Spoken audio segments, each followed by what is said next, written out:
Oi, hoje eu vim falar um pouco sobre Ligeia, o segundo conto do Allan Poe. Bom, resumindo bastante, a história conta sobre um personagem que conhece uma mulher às margens do rio Reno, na Alemanha, chamada Ligeia, que é descrita como uma mulher muito bonita, inteligente, mas muito ligada com as questões supersticiosas, com questões místicas. Eles se casam, porém pouco tempo depois ela acaba morrendo. Ele fica devastado e acaba se mudando para a Inglaterra. Lá ele conhece uma outra mulher chamada Lady Rowena, se casam, porém 2 meses depois do casamento ela também adoece e acaba morrendo. E a história termina com quando ela está morrendo, o corpo dela se transforma de alguma forma no corpo de sua primeira esposa, Ligeia. E a história termina com Ligeia voltando de volta à vida. Bom, esse é o segundo conto do Allan Poe que eu tô fazendo vídeo aqui. O primeiro é o Gato Preto. E assim como o primeiro, ele também é narrado em primeira pessoa, ou seja, o narrador é o próprio protagonista da história. Isso significa que tudo que sabemos, tudo que é contado na história é de acordo com a visão do personagem. E a partir daqui a gente pode estabelecer algumas comparações com a primeira história e assim a gente pode entender um pouco mais a forma do autor de escrever, a forma de pensar o mundo, as suas manias e, de certa forma, até conhecer um pouco mais do Allan Poe. A primeira coisa interessante de se pontuar que, bom, não é exclusivo do Allan Poe, mas ainda assim vale o destaque, que é, ele costumava colocar muito de seus problemas pessoais, de suas dificuldades nas suas histórias, para que o protagonista passasse pelo que ele mesmo estava passando. E sim, novamente, isso não é algo exclusivo do Allan Poe, até porque é comum que um artista coloque um pouco de si em suas obras. Mas no caso do Allan Poe é algo muito característico, tanto que em algumas de suas histórias, você lendo mais parece um relato do que uma história fictícia. Isso é tanto que quando eu estava lendo O Gato Preto pela primeira vez, quando eu terminei de ler, eu fui pesquisar para ver se o Allan Poe tinha realmente feito aquilo que tá no conto, né, com seu gato, porque eu achei que realmente era algo real, pela forma como ele constrói a história. Isso é algo muito interessante. E esse costume do Allan Poe de colocar os seus próprios problemas nas suas histórias, a partir daí a gente pode fazer algumas interpretações do porquê ele fazia isso. A primeira é que talvez ele fizesse isso por causa de uma postura meio derrotista. Talvez o Allan Poe enxergasse seus problemas, suas dificuldades, seus vícios como algo tão grandioso, como algo tão superior que ele se sentia encurralado. Como se seus problemas e dificuldades fossem insolúveis, como se seus erros fossem irreparáveis, como se seus vícios fossem incuráveis. A tal ponto que nem mesmo na ficção ele se via livre. Como se, mesmo em suas histórias, os seus problemas reais vinham para atormentá-lo. A segunda interpretação dessa mania, desse costume do Allan Poe de colocar os seus problemas e dificuldades para os seus protagonistas enfrentarem, é que talvez essa fosse uma forma de mostrar para o mundo os problemas que ele mesmo estava enfrentando. As dificuldades que ele passava, suas limitações, que talvez uma forma de mostrar que ele mesmo era um ser humano, que ele também era um ser humano, que ele passava por dificuldades. Uma forma talvez de mostrar ao mundo uma outra faceta de sua persona que as pessoas não conheciam.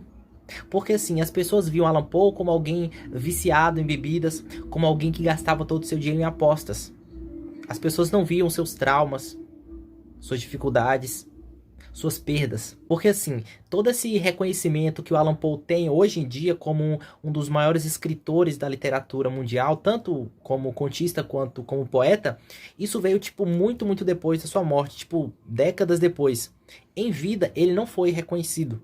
Teve uma outra obra, né, O Corvo, por exemplo, que teve um pouco mais de reconhecimento, mas de modo geral ele não era reconhecido.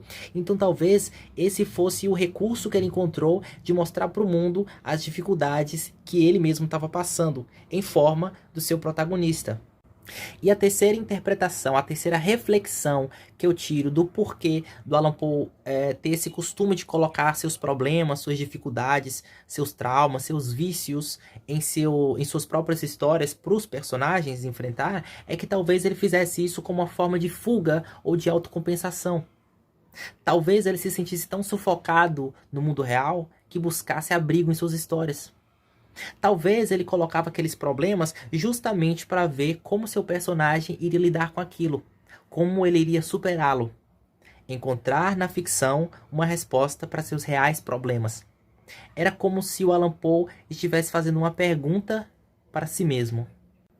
E quais são esses problemas que o Allan Poe costumava colocar? Bom, se no Gato Preto, na primeira história, a gente tem um personagem que sofria com alcoolismo, o Allan Poe realmente sofria de alcoolismo. A gente sabe que ele tinha vício em bebidas e tal.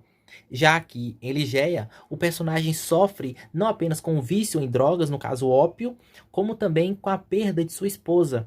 E o Allan Poe, ele realmente sofria com o vício em drogas e também perdeu a sua esposa, muito jovem, inclusive sua prima. Bom, essa história de Ligeia, assim como a primeira do Gato Preto, é marcada pela disputa entre o sobrenatural e o racional. O personagem conheceu Ligeia às margens do Reno, do rio Reno, na Alemanha.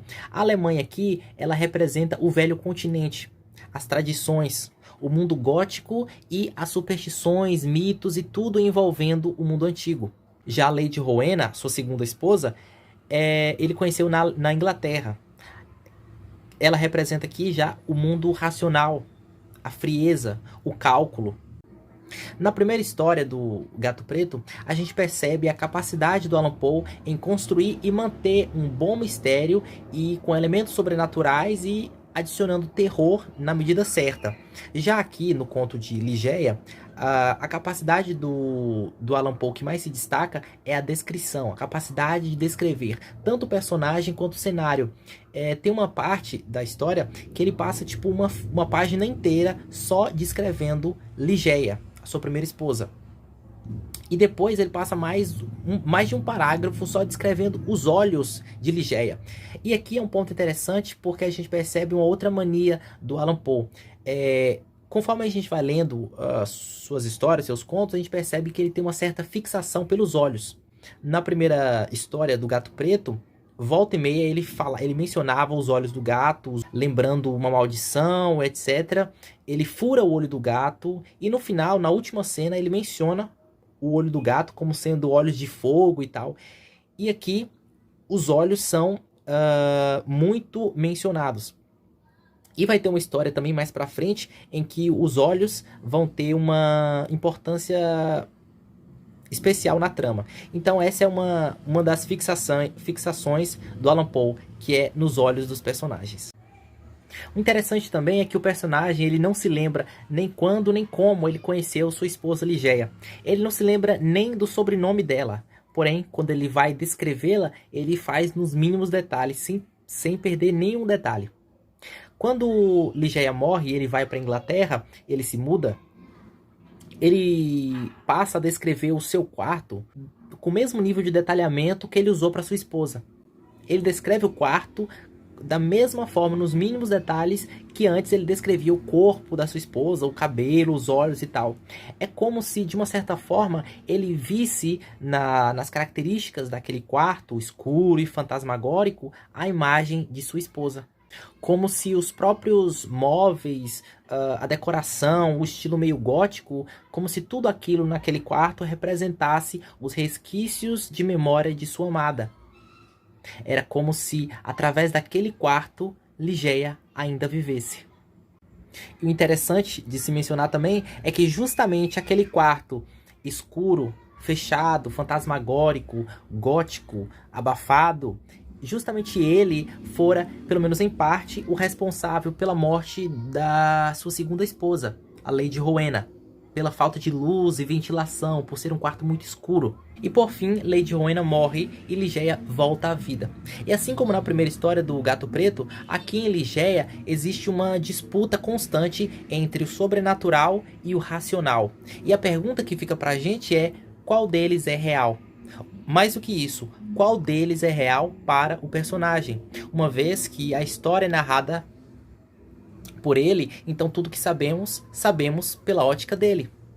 E a resposta que a gente tem no final é que a partir do momento que Ligeia volta dos mortos, isso figurativamente representa que o personagem ele abraçou definitivamente o sobrenatural e fez de sua obsessão por Ligeia a sua própria realidade. Enfim, se eu fosse resumir Ligeia, eu diria que é uma história de amor gótica, cercada de mistério e protagonizada por um personagem obcecado por sua amada.